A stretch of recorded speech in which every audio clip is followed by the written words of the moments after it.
Hey, it's Amanda. A lot of you have been asking about basic knife skills. So today I'm going to show you how to cube a potato. It's easy AF.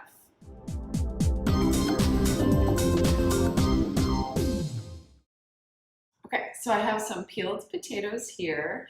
And one important thing to do when you're cutting a vegetable that's round and kind of wobbly on your cutting board is to make a cut so that it sits evenly and in a stable position.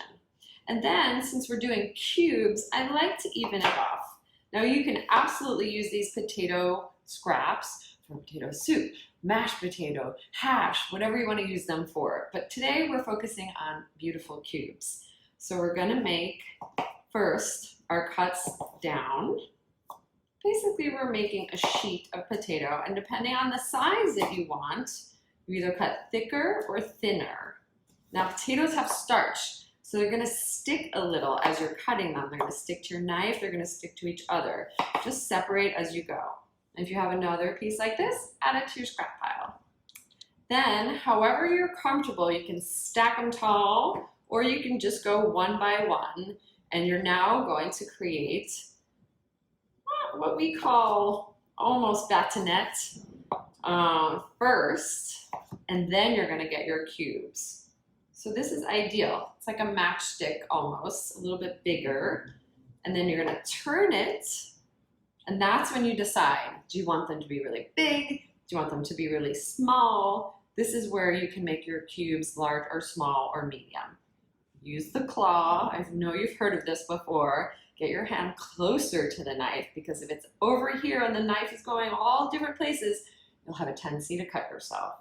So we're gonna go about a medium dice. Just cutting through as evenly as possible.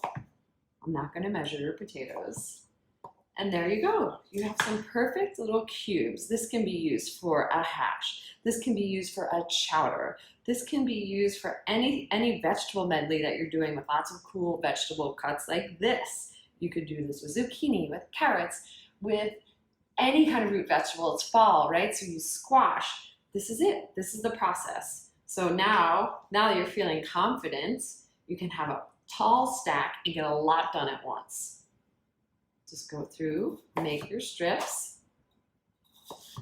Just assist the potato from releasing the knife because of that starch, and then do it again.